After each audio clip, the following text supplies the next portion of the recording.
कर्म सिद्धांत से लगा के सारे भाव घटित हो सकते हैं। कर्म थ्योरी का ज्ञान होना इसलिए आवश्यक है। और ये हो गया। और अंतराय के कितने भेद कहे? 5 भेद कहे। तो अंतराय के 5 भेदों के 6 से 5 क्षयिक लब्धि हो जाएगी। क्षयिक दान, लाभ, भोग, उपभोग और भी 5 क्षयिक भाव अंतराय कर्म से संबंधित है। 2 क्षयिक भाव दर्शन मोहनी, क्षयिक मोहनी मोहनी कर्म से संबंधित है।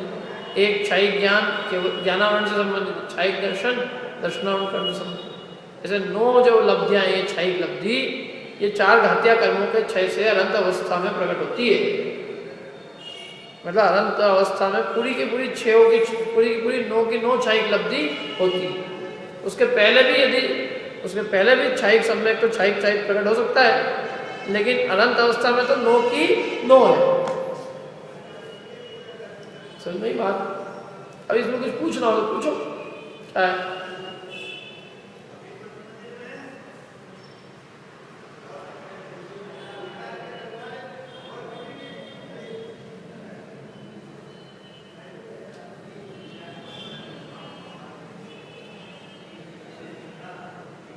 कुछ पूछना है?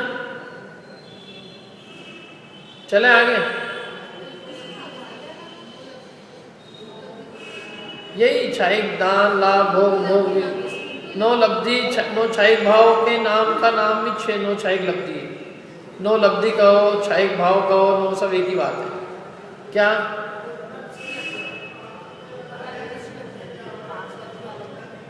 नौ लब्धि है ना? क्या है वो? 5 लब्धि अलग है सम्यक दर्शन वाली, ये अलग है। वो सम्यक के होने के पहले होती है और ये केवल ज्ञान अवस्था में होती है। उनका क्षय होगा ना। घाती कर्म आत्मा के गुणों को घात नहीं करते, इसलिए उससे कुछ नहीं है, उससे कुछ संबंध नहीं।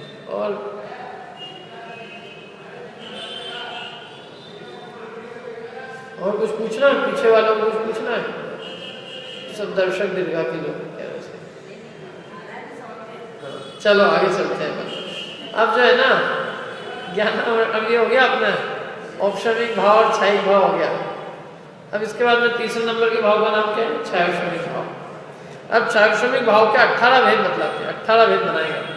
सब कर्मों का खेल है और कुछ नहीं। देखो 4 घाती कर्म के नाम याद है तो 18 भाव भी बन जाएंगे। देखो क्या है? ज्ञान, ज्ञान, दर्शन, लब्धयस, चतुस्त्री, त्रि, पंच भेदा, सम्यक चारित्र, संयमा, संयमाश्च। बोलो।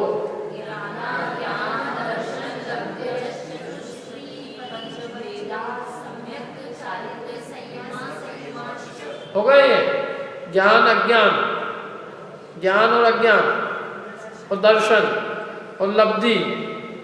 बस ये है। ये कितने हो गए? ज्ञान कितने हैं तो उनके नाम चतुर, अज्ञान त्रि, दर्शन त्रि, लब्धयस पंच।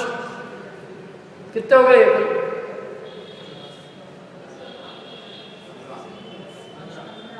15 हो गए। और सम्यक और चारित्र 17 और संयमा, संयमाश्च, संयमा, संयम कितने हो गए? 18। ये 18 भेद हो। ज्ञान और अज्ञान। ज्ञान कितने? देखो ज्ञान, अज्ञान, दर्शन, लब्धे, इनके साथ में 7 की लगाओ। चतु ज्ञान, त्रि अज्ञान, त्रि दर्शन, पंच लब्ध्य। दिखाओ उसमें सूत्र में। थोड़ी बहुत हिंदी तो आती होगी सबको। क्यों? 8वीं 10वीं क्लास से सब पास है। सब हिंदी से भी आ जाएगा ये। ज्ञान, ज्ञान, दर्शन, लब्ध है। यहाँ पे रुको और फिर अब जो नंबर दिए ना वो नंबर उनके साथ लगाओ। जैसे चतु को किसके साथ लगाना है? ज्ञान के साथ।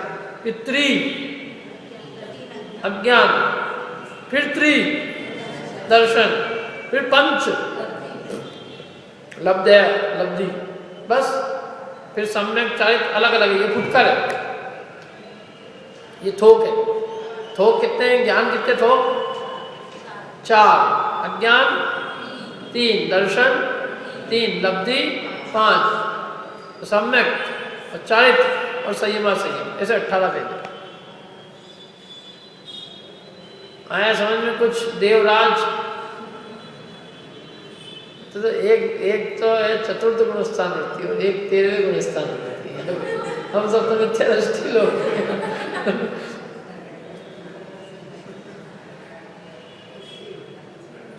देखो ज्ञान है ना, ज्ञान उसके आगे देखो नंबर दिए सबके, उसके साथ लगाना अपने को। किताब है कि नहीं? किताब दोनों जने एक साथ तो शेयर नहीं कर रहे हो, कौन सी किसके पास अलग अलग है ना? हाँ ठीक है। देखो ज्ञान, अज्ञान, दर्शन, लब्धय। अब ज्ञान के साथ में क्या जाएगा? चतु, और अज्ञान त्रि, दर्शन त्रि, लब्धि पंच, ऐसे। तो ज्ञान चार कौन कौन से है? जो क्षयोपशमिक ज्ञान है, तो क्षयिक ज्ञान एक ही है। ज्ञान 5 प्रकार के ना, मति शुद्ध अवधि मन परे केवल ज्ञान। तो इसमें एक क्षयिक ज्ञान है, कौन सा? केवल ज्ञान। बाकी सब क्षयोपशमिक ज्ञान माने आंशिक ज्ञान है, वो पूर्ण विकास रूप नहीं है। पूर्ण विकास रूप एक ही ज्ञान, केवल ज्ञान, उसको क्षयिक ज्ञान कहते हैं। वो कर्मों माने वो पूरा ज्ञानावरण के 6 से होता है। समझ ज्ञानावरण के 6 से होने वाला क्षयिक ज्ञान केवल ज्ञान है। और ये सब क्षयोपशम से है, 6 से नहीं है।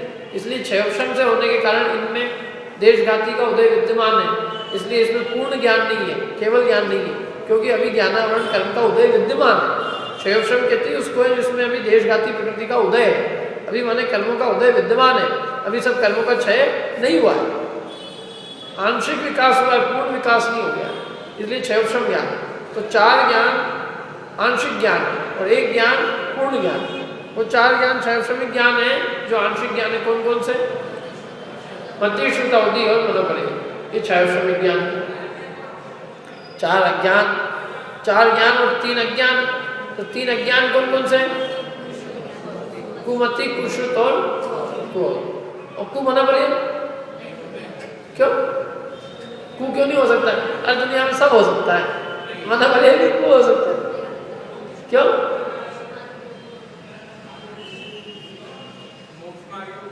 कहाँ से कौन से मोक्ष मार्ग योग होता है? 8वें गुणस्थान में ऊपर होएगा वो, क्यों? कौन से गुणस्थान में होता है? 6, 7वें के मना परे ज्ञान महामुनिराजों को ही होता है। सम्यक दृष्टि को ही मना परे ज्ञान होता है, कु नहीं होता है वो। जो कुमति, मति और शुद्ध जो है ना, वो कु भी हो सकते हैं, मैंने मिथ्या दृष्टि के भी हो सकते हैं, इसलिए उसको अपन कुमति और कुशुद्ध कहते हैं। और अवधि ज्ञान भी मिथ्या दृष्टि को हो सकता है, लेकिन मना परे ज्ञान नियम से सम्यक दृष्टि मुनिराजों को ही होगा, इसलिए वो कु नहीं होता। क्योंकि सम्यक सहित जो होता है उसको कु कहते हैं, जो मिथ्या सहित है उसको कु कहा जाता है, सम्यक सहित को कु नहीं कहते। किसकी आवाज आ रही है?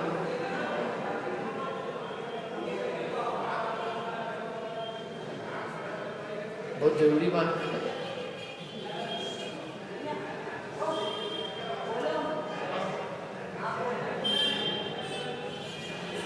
क्या कहा?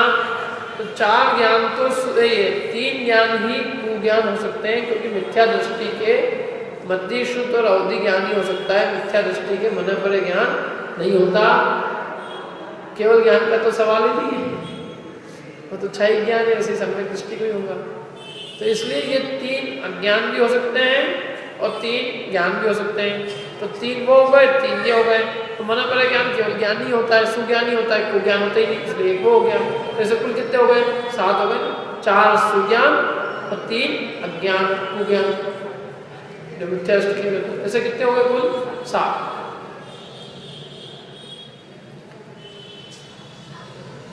ये सातों के सातों कौन से कर्म से संबंधित हुए? ये ज्ञानावरण कर्म से, माने ये 7 भाव ज्ञानावरण कर्म से संबंधित क्षयोपशमिक भाव। अब इसके बाद में दर्शनावरण कर्म से संबंधित क्षयोपशमिक भाव, तो वो कितने हैं? 3। ये क्या होगा पीछे?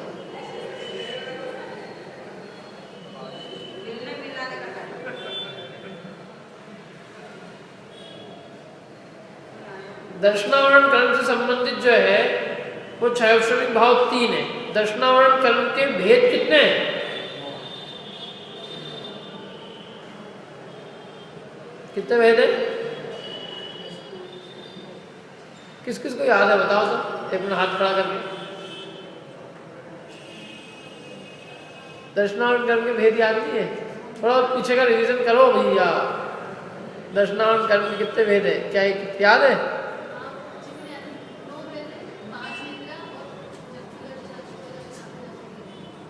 5 निद्रा के नाम याद है? एक मिनट बताओ क्या है? चलो बताओ, आप बताओ, आपको याद है? याद है? नहीं याद है?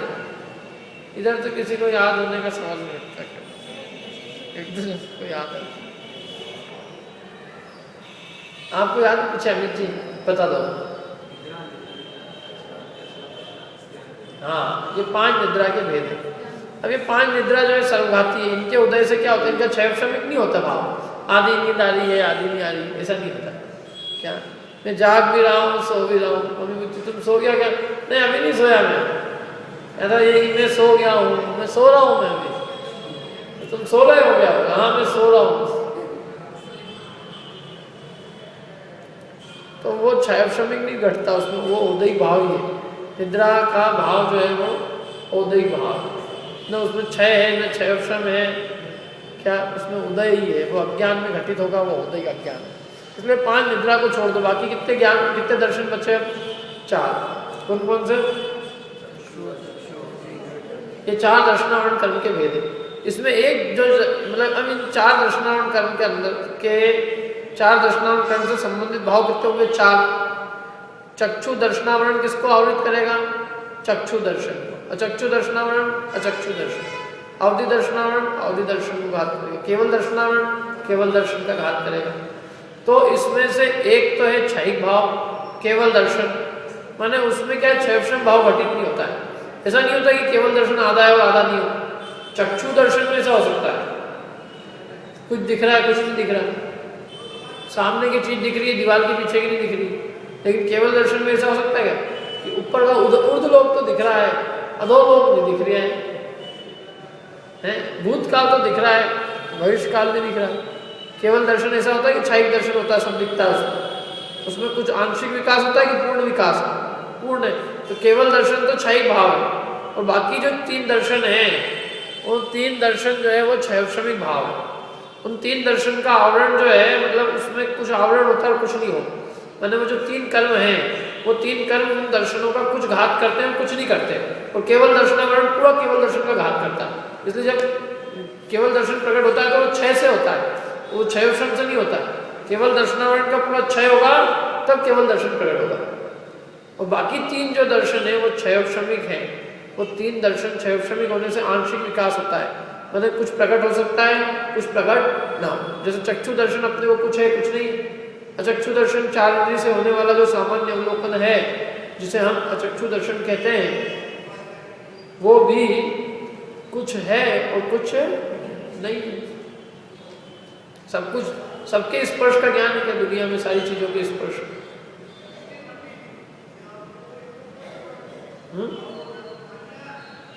सबका स्पर्श का ज्ञान,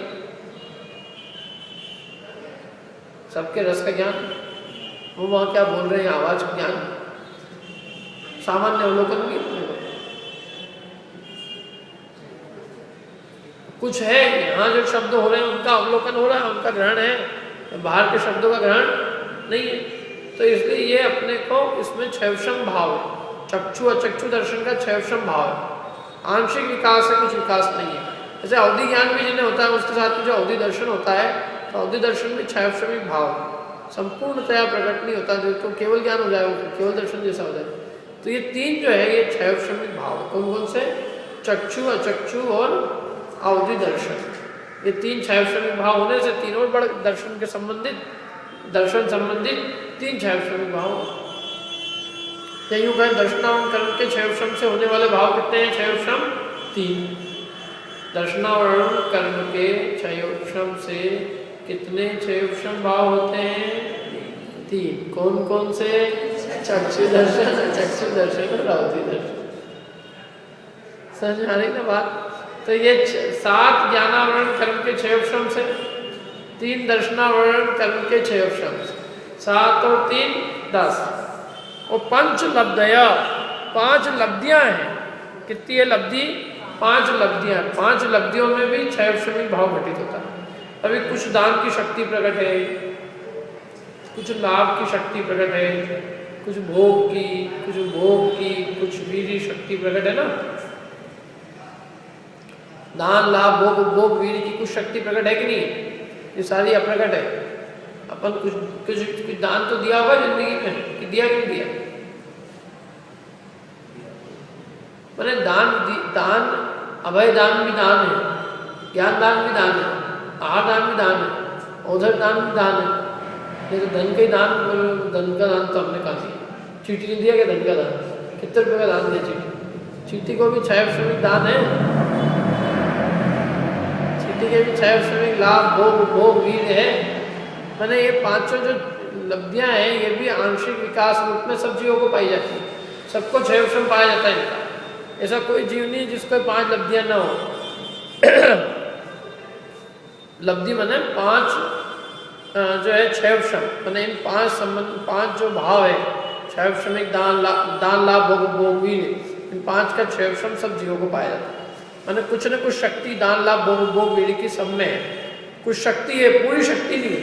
पूर्ण तो किसमें है? केवल ज्ञानी भगवान में, उनके 5 6 लब्धि और बाकी सब जीवों के 6 श्रम लब्धि, माने कुछ विकास है और भगवान में पूर्ण विकास है। भगवान की 5 लब्धियां 6 लब्धि कहलाती है। माने पूर्ण अनंत वीर है, अनंत दान अनंत लाभ अनंत भोग अनंत भोग, यूं कहे 6 दान लाभ भोग भोग वीर है। और अपने क्या है? 6 श्रमिक दान 6 श्रमिक दान लाभ भोग भोग और वीर सब में। एकेंद्रीय से लेकर पंचेंद्रीय तक, निगोदिया से लेकर देव तक सब में 5 6 श्रमिक लब्धियां हैं। सब में 5 6 श्रमिक ये जो है अंतराय क्रम से संबंधित 6 श्रमिक भाव, सब में 6 श्रमिक दान है, सब में 6 श्रमिक लाभ है, सब में भोग सब कोई जीव नहीं ऐसा, सब में एकेंद्रीय से पंचेंद्रीय सब। संसारी जीव में 6 श्रमिक भाव है ना, तो सारे संसारी जीवों में 5 6 श्रमिक लब्धियां पाई जाती है। ऐसा कोई भी संसारी जीव नहीं है जिसमें 6 श्रमिक दान लाभ भोग उपभोग और वीर्य न पाया जाए। सब में, हम में भी है, उसमें भी, लेकिन अंतर है क्या? हमारा लाभ भोग उपभोग वीर्य अलग है और उनकी शक्ति लाभ उपभोग भोग अलग। शक्ति में अंतर है लेकिन है आंशिक विकास, पूर्ण विकास नहीं। हमारा ज़्यादा विकास है, हमें कम विकास है। लेकिन किसी के भी ऐसा नहीं है कि कुछ भी ना हो या पूर्ण हो, सबके बीच में ही है, मिडिल रेंज में है सब। समझ में आ रही? अपने को भी भोग, किसी को भी भोग, भगवान जैसा भोग किसी को नहीं। पूर्ण भोगी है भगवान और अभोगी कोई भी नहीं। सबको कुछ न कुछ भोग है, सबको कुछ न कुछ उपभोग है, सबको कुछ न कुछ वीर है, शक्ति कुछ प्रकट है और सबके दान और लाभ है। माने ये 5 6 श्रमिक लब्धि सब संसारी जीवों के पाई जाती है। समझ में आ रही कुछ? ऐसे ही दर्शन मोनि के 6 श्रम से होने वाला क्या है? 6 श्रमिक सम्यक। और चैत्र मोनि के 6 श्रम से होने वाला 6 श्रमिक। चैत्र मोनि का 6 श्रम क्या होता है? दर्शन मोनि का 6 श्रम क्या कहलाता है? भाई 6 श्रम में क्या होता है कि पूर्ण विकास नहीं होता, उसमें कुछ ना कुछ कमी रहती है। तो सम्यक में कमी रहती है, मैंने सम्यक में थोड़ा दोष लगता है, चल लगा दोष। यद्यपि वो दोष सम्यक को नष्ट नहीं होने देता, लेकिन सम्यक में मल उत्पन्न करता है। चल लगाड़ दोष होते हैं जो केवल ज्ञान गम्य है। ऐसे भी दोष नहीं है कि सबको दिखेगा अरे ये तो 6 श्रम सम्यक है, वो तो कोई भी नहीं जान सकता। वो 6 श्रम सम्यक के दोष जो है वो केवल ज्ञानी भगवान को ही ज्ञान गम्य है कि ये कैसे दोष है। लेकिन फिर भी उनके ज्ञान गम्य है, ऐसे दोष है सूक्ष्म जो सम्यक को बलित करते हैं, इसलिए उसका नाम 6 श्रमिक सम्यक कहा है। यदि वो क्षयिक होता या उपश्रमिक होता तो उसमें दोष नहीं होते। 6 श्रम सम्यक के तो उसमें कुछ दोष है। क्या 6 श्रमिक सम्यक मलिन सम्यक बोला था? हे सम्यक नित्यात्व नहीं है लेकिन थोड़ी बहुत इसमें मलिनता भी विद्यमान, कुछ सूक्ष्म दोष पाए जाते। वैसी श्रद्धा नहीं है जैसे क्षयिक की। अभी कुछ चलमल दौड़ चलायमान है, मल है, श्रद्धा गाढ़ नहीं है, ऐसा है। ऐसे ही 6 श्रमिक चैत्र, तो क्षयिक चैत्र तो तब होता है जब चैत्र मोनि का पूरा क्षय हो जाता है, पूर्ण वितरागता। चैत्र मोनि का जब उपशम होता है तब भी पूरी वितरागता होती है, उसमें भी कोई कर्म का उदय नहीं होता। तो चैत्र मोनी के उपशम और क्षय में किसी चैत्र मोनी प्रकृति का उदय नहीं है। लेकिन क्षय उपशम में क्या है, पूर्ण शुद्धता तो है, तो क्षय हो जाएगा तो थोड़ी अशुद्धता विद्यमान, मैंने 3 कषाय का उदय नहीं है, 1 कषाय चौकड़ी का भी उदय है, और उसके भी देशघाती स्पर्धों का उदय। कौन सी 1 कषाय? संजुलन। तो संजुलन का है उदय, और बाकी 3 का है अनुदय। उसमें जो होने वाला चारित्र है उसको क्या कहते हैं? क्षयोपशमिक चारित्र। 3 कषाय चौकड़ी का अनुदय और 1 कषाय चौकड़ी का उदय। उस 1 कषाय चौकड़ी के भी देशघाती माने जो सर्वघात नहीं करते हैं, देशघाती है, उनका स्पर्धक का उदय। माने देश जो बहुत हल्का घात करे, ज़्यादा घात नहीं करे, अत्यंत हीन जिनकी शक्ति होती है, ऐसे देशघाती स्पर्धकों का उदय होता है। संजुलन के देशघाती स्पर्धक का उदय और अनंतानुबंधीय प्रत्याख्यान कषाय चौकड़ी का अनुदय। ऐसी दशा होने पर जो चारित्र प्रकट होता है उसका नाम क्षयोपशमिक चारित्र होता है। वो कहाँ होता है? वो किनको होगा? वो 3 कषाय का अनुदय किसको होता है? अपने को, निराजों को होता है। क्षयोपशमिक चारित्र केवल निराज को होता है। कौन से गुणस्थान?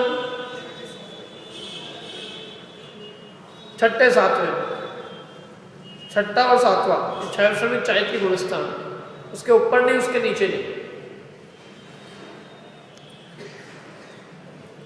उसके ऊपर किसी अपेक्षा कह सकते हैं वैसे, जब तक वो श्रेणी में उपशम चारित्र को प्राप्त नहीं किया, जब तक क्षयिक चारित्र प्राप्त नहीं किया, तब तक 8, 9, 10 में भी क्षयोपशमिक चारित्र ही है।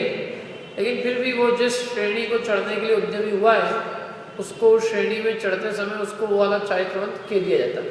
उपशमिक श्रेणी को चालू हुआ तो वो कह देंगे उपशमिक चारित्रवंत है। क्षयिक चमक श्रेणी को चालू हुआ तो कह देंगे कि क्षयिक चारित्रवंत है। 8वें में ही कह देंगे।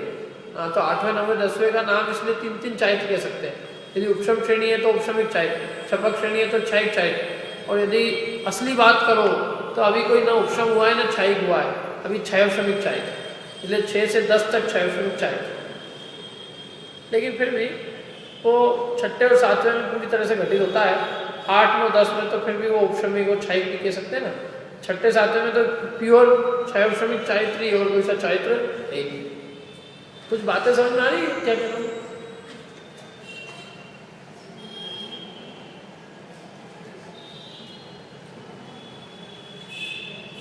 ये कौन से गुणस्थान? अपना कौन सा गुणस्थान?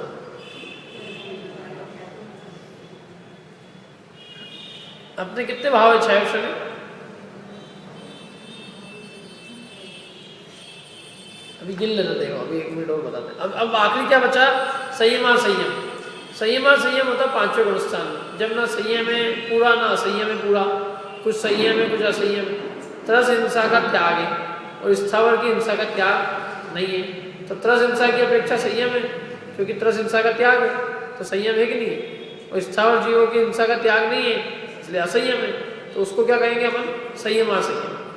ये 5वें गुणस्थान में होता है। इसको ना असंयम कह सकते हैं ना संयम कह सकते हैं। 6ठे 7वें गुणस्थान का नाम है संयम, 4थे गुणस्थान तक तो है असंयम, और 5वें का एक अलग ही तरह का भाव है, ना संयम है ना असंयम है, इसलिए संयम असंयम कहेंगे इसको। वीरता विरत, संयम संयम, देश विरत, देश चारित्र, ये सब इसके नाम है। तो इसलिए इसको भी यहाँ घटित किया।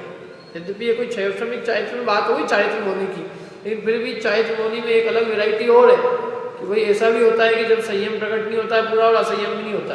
तो ऐसी जो वेराइटी मिक्सचर वाली, उसको अलग से और नाम दिया, उसका नाम क्या दिया? संयम, असंयम। ऐसे यहाँ चारित्र मोनी संबंधी क्षयोपशमिक भाव 2 हो गए, एक क्षयोपशमिक चारित्र और एक संयम, असंयम।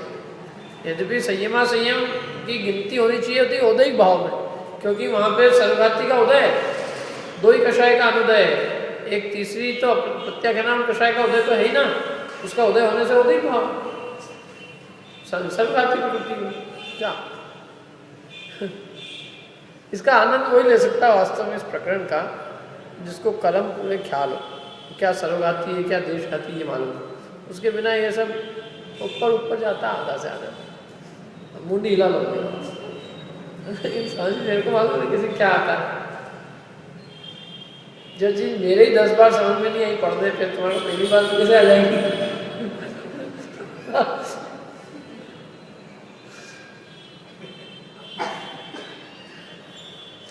लेकिन फिर भी कोशिश करोगे तो हो सकता आ भी जाए, क्योंकि मेरी किताब से बड़ी आपको मैं अपन समझ रहे हैं ना थोड़ा। तो ये यद्यपि चारित्र मोहनी की बात हो गई एक बार, जब क्षयश्रमिक चैत की बात कर ली तो उसका टॉपिक खत्म हो गया।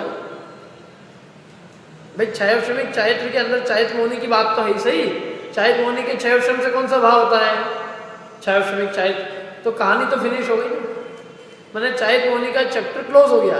लेकिन फिर भी ये चैप्टर एक ओपन फिर किया इसलिए क्योंकि इसको अलग बताना है हमको, यहाँ पे हमको ये बताना है एक स्थिति ऐसी है जो उदयिक भाव होने पर भी वो अविरत से थोड़ी भिन्न है, असंयम से थोड़ी भिन्न है। यद्यपि उसमें सर्वघाती प्रत्याख्यानावरण कषाय का उदय है, तथापि वहाँ अनंतानुबंधीय प्रत्याख्यानावरण का उदय न होने से वो एक ऐसी भिन्न जाति का भाव है क्षयश्रमिक जो बिल्कुल अलग है, मतलब जिसको हम न संयम कह सकते हैं और न ही हम उसको असंयम कह सकते हैं, वो संयमा संयम मिक्सचर भाव है, इसलिए उसको बोल दिया है। तो इसलिए मोहनी कर्म से संबंधित क्षयश्रमिक भाव कितने हो गए, 3, दर्शन मोहनी संबंधित 1, चैत मोहनी संबंधित 2, चैत मोहनी संबंधित 2 है, क्षयश्रमिक चैत और संयमा संयम, संयमा संयम का संबंध चैत मोहनी से, और अंतराय से संबंधित 5, ज्ञानावरण से संबंधित 7, 4 ज्ञान और 3 अज्ञान, दर्शनावरण से संबंधित 3, समझ में आया। ऐसे ये 4 घाती करना, इसका खेल है पूरा। ज्ञानावरण से संबंधित क्षयश्रमिक भाव 7, दर्शनावरण से संबंधित 3, अंतराय से संबंधित 5, मोहनी से संबंधित 3, हो गए किताब कितने हो गए, 18 हो गए कि नहीं हो गए। अब बताओ अपने कितने हैं इसमें से,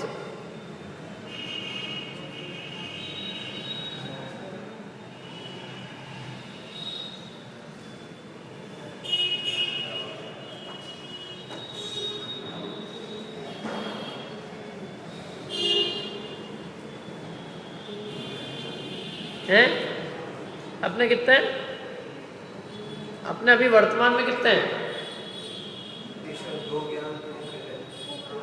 एक मिनट अपने अपने हाथ खड़ा करना बस, जिसको आता मैं पूछ लूंगा सबसे, मैं कितने संख्या बताना बस पहले, कितने 9 हैं, हाँ एक बार और कर लो। चलो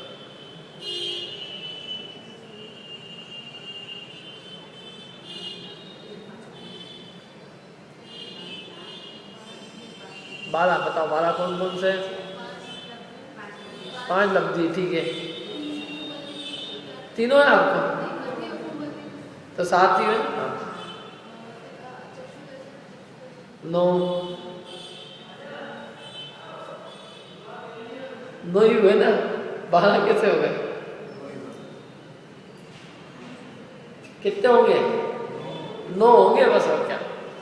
मिथ्या दृष्टि के 9 भाव, अपन समझ लो मिथ्या, यूँ नहीं कह रहा हूँ कि मिथ्या दृष्टि के नहीं होते, लेकिन समझ लो हमारा गुणस्थान मिथ्या है, तो हमारे कितने होंगे, 9 ही होंगे। सम्यक भी मान लो तो भी 9 ही होंगे, नहीं 1 10 हो जाएगा, 10 हो सकता है, 6 सम्यक सम्यक हो जाएगा किसी को, तो कुमति कुशुद्ध की जगह मति शुद्ध हो जाएगा,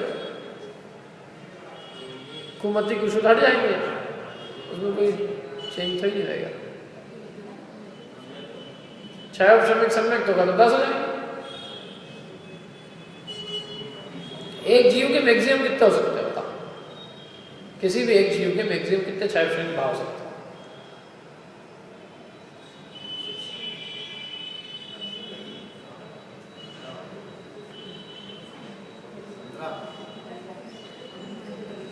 पंद्रह कौन कौन से हटाए,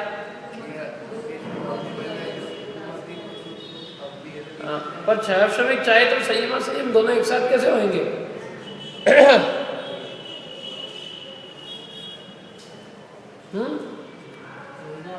14 हो सकते हैं मैक्सिमम, 6 श्रमिक चाहे तो संयमा संयम एक साथ नहीं हो सकते, संयमा संयम 5वें का है तो 6 श्रमिक सम्यक 6ठे 7वें में, कम से कम कितने होंगे चलो किसी जीव के, कोई बोलना नहीं है, केवल हाथ खड़ा करना। कम से कम किसी भी जीव के होंगे तो कम से कम कितने हो सकते हैं?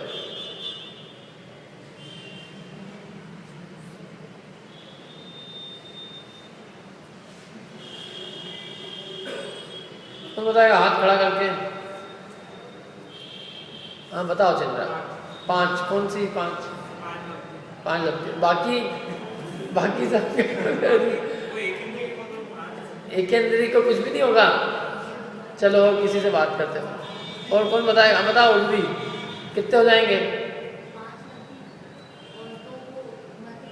कुमति कुशल 7 और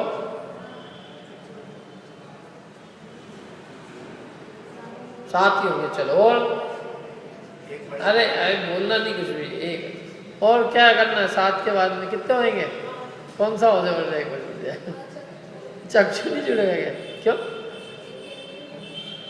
क्या है केंद्री को? क्या चक्षु इंद्री नहीं? ये अचक्षु दर्शन में तो जोड़ो उसमें।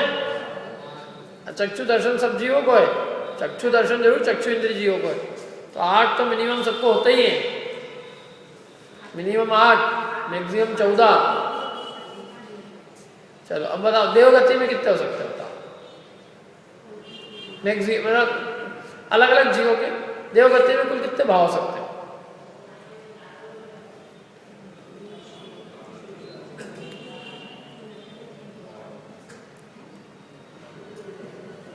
18 में से देवगति में कितने भाव संभव है? किसी भी जीव के हो, एक इसके हो एक इसके हो, सब जीवों के जोड़ लेना।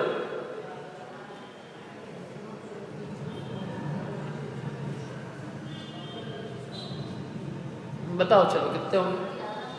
11।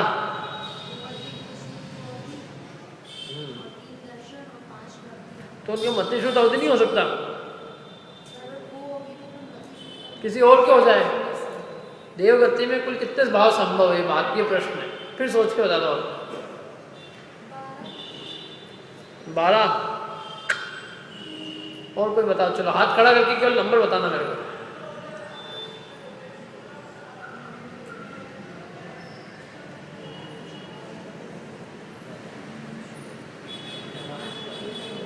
कितने? 11। चलो और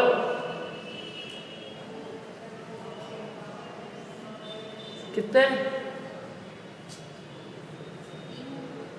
बताओ चलो राहुल कितने? 12। ये 6 कौन से घटा दिए? समझ में नहीं आ रहा मेरे को। क्या ये बताओ? क्या नहीं होंगे? क्यों नहीं होंगे? हो मैं कह रहा हूँ देवगति में कितने भाव संभव, मतलब समझे?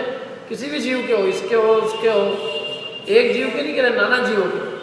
देवगति में किसी की कुमति होता है, किसी की मति हो सकता है।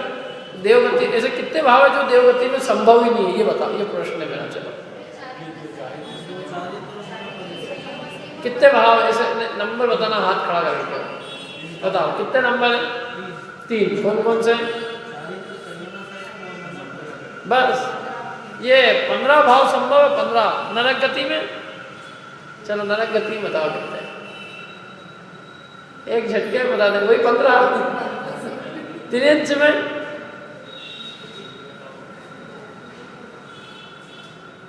एक झटके बता सकते, 2 माइनस कर दो बस, 16 हो जाएंगे उनके। संयमा संयमा मिलेगा, शैवश्रमिक चाहे तो मानना पड़ेगा, नहीं मिलेगा इसलिए 16 हो जाएंगे। हाँ संयमा संयम हो सकता है देव तिर्यंच में। तिर्यंच पंचम स्थान प्राप्त कर सकते संयमा संयम। संयमा संयम माने देश व्रत अणुव्रत धारण कर सकते हो, 16 हो सकते हैं।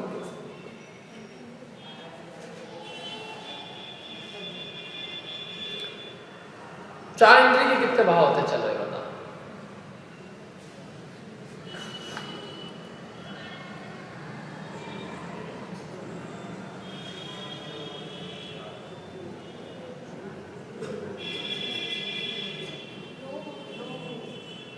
नौ है क्यों? क्या एक इंद्रिय के 8। तो ऐसे ये थोड़ा दिमाग लगाना है, घर जाके सोच के आना। अच्छा समझ में आया ना किसके कितने भाव होते हैं? समझ में आएगा नहीं आएगा? कोई ऐसी कठिन चीज नहीं है, जितनी से कठिन अपन समझ रहे हैं उतनी कठिन नहीं है।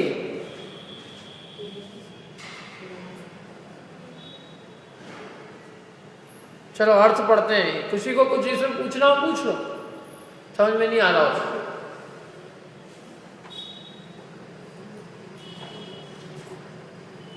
समझ में आ रहा है? देखो अर्थ, हाँ कि उसमें क्या है, चल में लगाड़ दोष लगते हैं। सम्यक प्रकृति का होता है उदय, और मिथ्या तो सम्यक मिथ्यात्व का उदय नहीं होता है। सम्यक प्रकृति के उदय से माने जो चल में लगाड़ दोष लगते हैं सम्यक्त में, लेकिन सम्यक का समूल नाश नहीं होता, उसको क्षयक्षणिक सम्यक कहते हैं।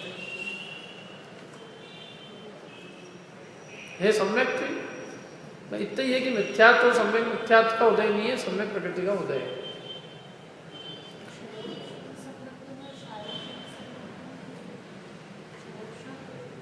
और क्षयिक में क्षयोपशम और क्षयोपशम और क्षयोपशमिक भाव है। क्षयोपशम नहीं है, नाम तो उसका क्षयोपशमिक होता है, भाव क्षयोपशमिक है तो सम्यक क्षयोपशम कहते हैं। क्षयोपशम में होने वाला भाव क्षयोपशमिक है।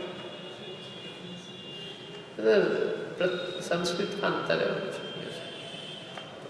क्षयोपशम में होने वाला भाव क्षयोपशमिक, जो क्षयोपशम से होता है भाव, उसको क्षयोपशमिक भाव कहते हैं।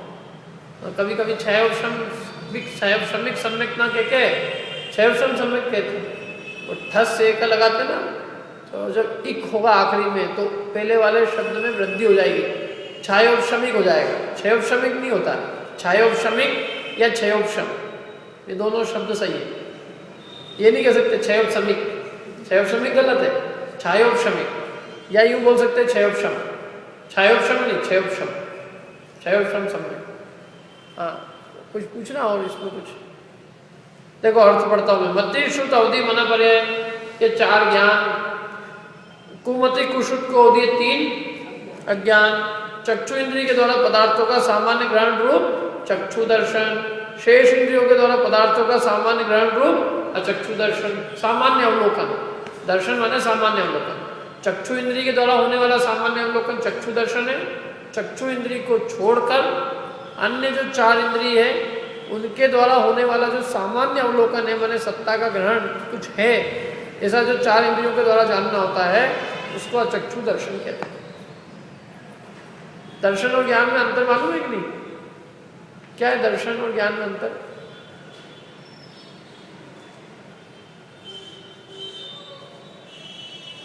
हाँ बताओ, दर्शन ज्ञान।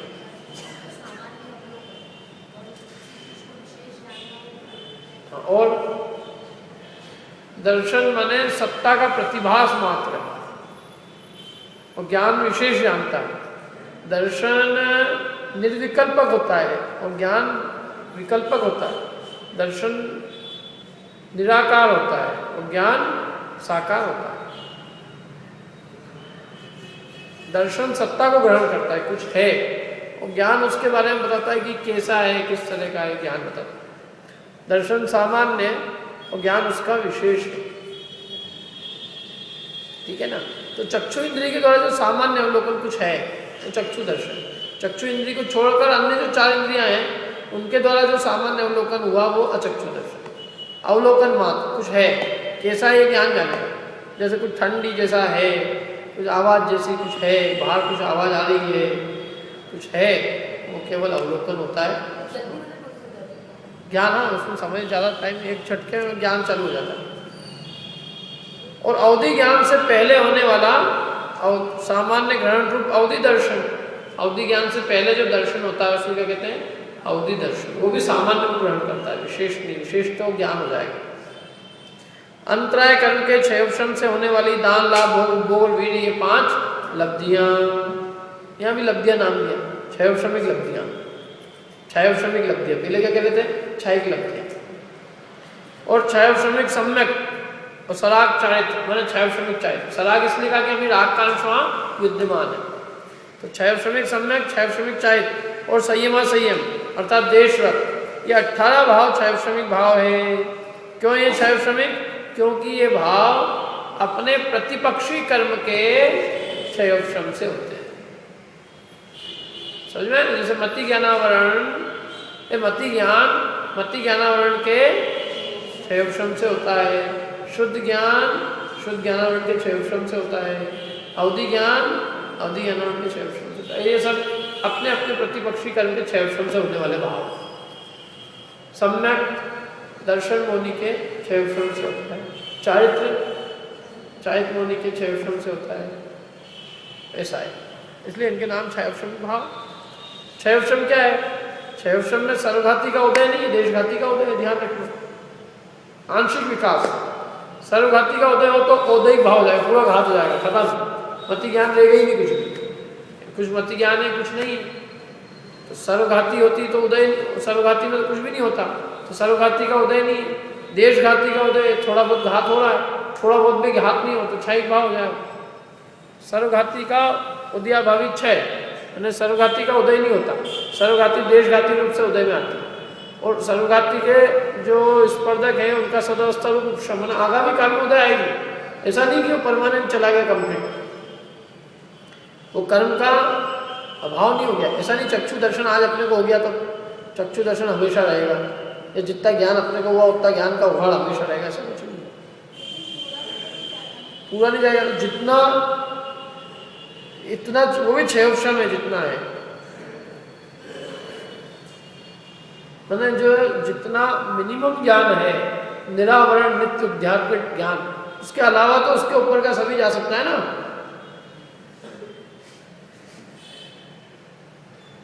तो उत्ते का क्या है? उत्ते के सर्वघाती स्पर्धक का उदय नहीं होता, बाकी के तो सब सर्वघाती स्पर्धक का उदय होता ही है। जो निगोदिया का जो ज्ञान है वो निरावरण होता है, उतना क्षयोक्षम सदाकाल बना रहता है, तो वो उतना सर्वघाती स्पर्धक का उदय किसी का नहीं होता कि उसका भी सर्वघात हो जाए। लेकिन बाकी जितना भी ज्ञान है उसके सर्वघाती का उदय होने पर उतना ज्ञान घट जाता है, तो निगोदिया जैसा हो जाता है। समझ में आया? कुछ प्रश्न समझ में आया क्या था? प्रश्न ये था, इनका कहना है कि ज्ञान पूरा भी तो खत्म होता है, चक्षु दर्शन पूरा चले जाता है लेकिन मति ज्ञान का पूरा खत्म होता है। तो पूरा खत्म नहीं होता है क्योंकि इतना ज्ञान का एक लेवल है, उतना ज्ञान सदाकाल जीव को बना रहेगा, उतना क्षयोक्षम सदाकाल जीव को बना ही रहता है, क्योंकि उसको घात करने वाला कर्म ही नहीं,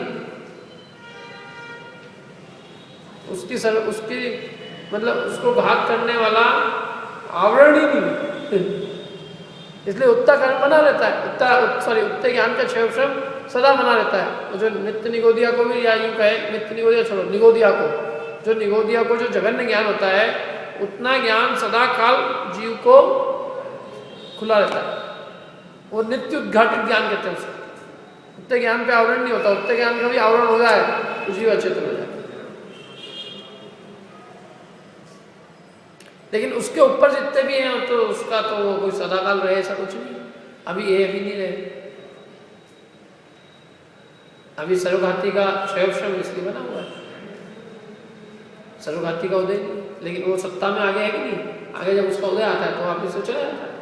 बस वो एक उत्ता सा ज्ञान ऐसा है कि उसके सत्ता भी कुछ नहीं, उसका अस्तित्व नहीं है उसके सर्वघाती का। बाकी तो सबके सर्वघाती का अस्तित्व है ही, तो उनका जब उदय आता है सर्वघाती का तो चीज चली जाती है। देशघाती का उदय रहता है तो बनी रहती है। जैसे अपने को पंचेंद्रिय संबंधी ज्ञान बना हुआ है, क्यों? क्योंकि देशघाती का उदय है, सर्वघाती का उदय नहीं है। सर्वघाती का उदय आता है तो पांचों इंद्रिय का ज्ञान जो है नहीं रहता, पंचेंद्रिय संबंधी ज्ञान, 4 इंद्रिय बन जाए, 4 इंद्रिय संबंधी ज्ञान भी नहीं रहे, 3 इंद्रिय बन जाए, 3 इंद्रिय संबंधी सर्वघाती का उदय आ जाए तो 2 इंद्रिय बन जाए, 2 इंद्रिय संबंधी सर्वघाती का उदय आ जाए, एक इंद्रिय बन जाए। अभी अपने को क्षयोक्षम है बहुत कुछ ज्ञान का, इतना उघाड़ विद्यमान है, नहीं तो ज्ञान में हानि होने में देर नहीं लगती, धड़ एक सेकंड पहले जीव जो है देव रहता है, देव 1 सेकंड पहले, और खूब ज्ञान रहता है उसको, और अगले ही समय वो एकेंद्रीय बन जाता है।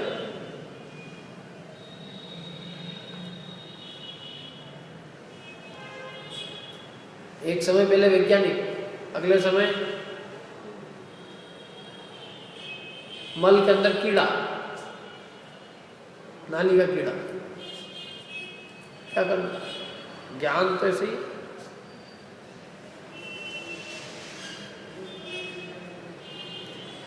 राजा और कीड़ा, देव और एकेंद्रीय, खूब होशियार। तो इसलिए ये क्षयोक्षम भी सदाकाल विद्यमान नहीं रहता, सर्वघाती का उदय आता है तो क्षयक्षम चला जाता है, देशघाती का उदय होता है तो क्षयक्षम बना रहता है।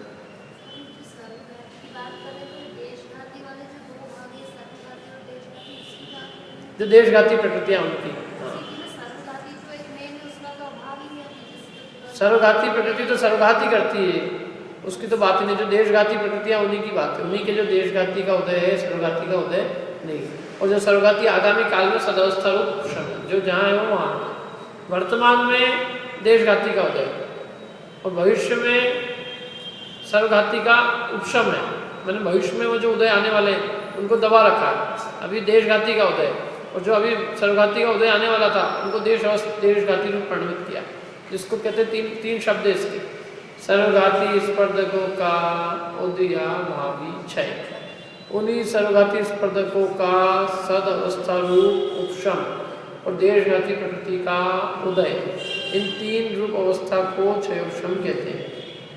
जैसे मति ज्ञान में लगाएं तो मति ज्ञानावरण के सर्वघाती स्पर्धों का उदया भावी क्षय, उन्हीं मति ज्ञानावरण के सर्वघाती स्पर्धों का सदवस्था रूप उपशम और मति ज्ञानावरण के देशघाती स्पर्धों का उदय, इससे क्या होता है मति ज्ञान। सम्यक पे लगाए तो सम्यक के दर्शन होने की सर्वघाती क्या है, मिथ्या तो सम्यक मिथ्या, तो मिथ्या तो सम्यक मिथ्यात्व का उदया भावी क्षय, मिथ्या तो सम्यक मिथ्यात्व का सदावस्था रूप उपशम, माने आगामी काल उदय आ सकता है, और वर्तमान में सम्यक प्रकृति का उदय, देशघाती प्रकृति उसका उदय, उससे क्या होता है क्षयक्षम। ऐसे क्षयक्षम चाहे अनंतानुबंधी प्रत्याख्यान का उदया भावी क्षय, उन्हीं का सदावस्था रूप उपशम, माने आगामी काल में उदय आ सकता है, और वर्तमान में संजुलन का उदय, ये क्षयक्षम चारित्र हो गया। आ रही है कुछ समझ में? जो दीपक तो आदि से ऊपर जाना ही चाहिए, यदि समझ में आ जाए तो बहुत बड़ा आश्चर्य हो जाएगा। क्षयक्षमिक भाव के भेद पता होने के पहले चार घाती कर्मों के नाम याद होने चाहिए। चार घाती कर्मों के नाम याद है? बताओ कौन कौन से? अंतराय। तो इसमें ज्ञानावरण से संबंधित क्षयक्षमिक भाव कितने हैं? देखो किताब में, देखो बताओ कितने हैं? 7 है ना? तो यही बताना, और कुछ नहीं है इसमें। दर्शनावरण से संबंधित पड़ोसी से पूछ लो, एक काम करो।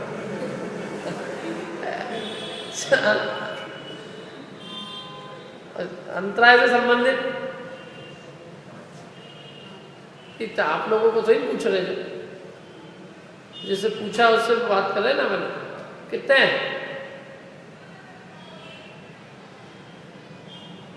5 है ना? 5 है। कुछ नहीं, किताब थोड़ी देख लेना घर जाके, पढ़ना थोड़ा सा इसको, क्योंकि ये थोड़ा क्या समझ में नहीं आएगा नहीं तो। ठीक है, ये 18 भाव है। देखो ये सब भाव जो है 18 भाव है, क्षयक्षमिक भाव।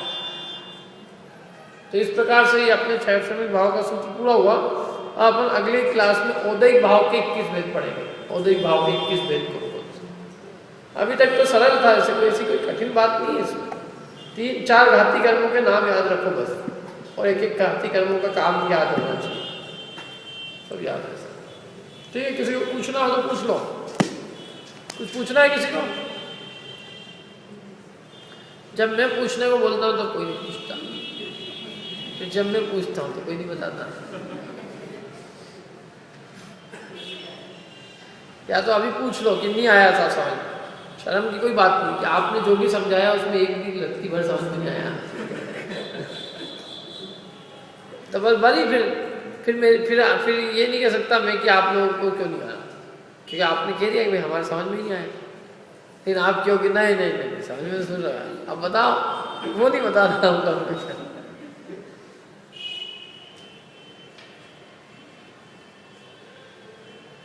तो ये क्षयक्षमिक भाव है ना, ये 18 भाव है।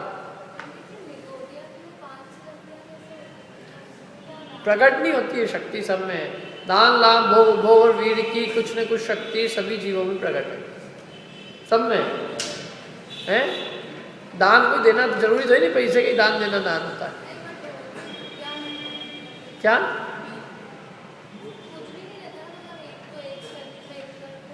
तो भी उनमें उतनी शक्ति, कुछ न कुछ दान लाभ भोग भोग वीर की शक्ति कुछ न कुछ हर जीव में प्रकट है, प्रत्येक जीव में प्रकट है। क्या और कोई प्रश्न?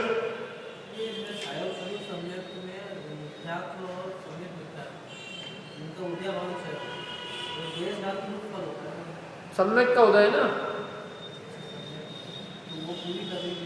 वो तो दोनों दर्जी हुई, उनका उदय नहीं।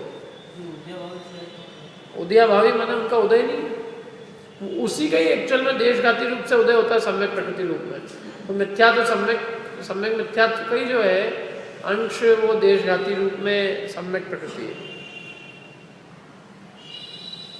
और कोई प्रश्न? उसी के टुकड़े होते हैं मिथ्या, सम्यक मिथ्यात्व के टुकड़े होते हैं सम्यक प्रकृति रूप में।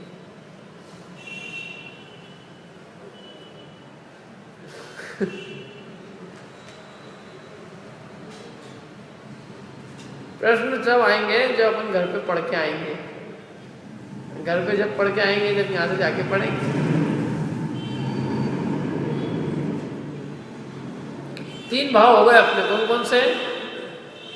औपशमिक, क्षयिक, क्षयवशमिक। अब दो भाव बचे, औदैहिक और पारिणामिक। जैसे पारिणामिक भाव तो सरल है समझने के लिए, तीन भेद है उसके, और औदैहिक भाव अपन पढ़ेंगे अब अपन की औदैहिक भाव की कौन कौन से भेद है। ठीक है, अभी की क्लास में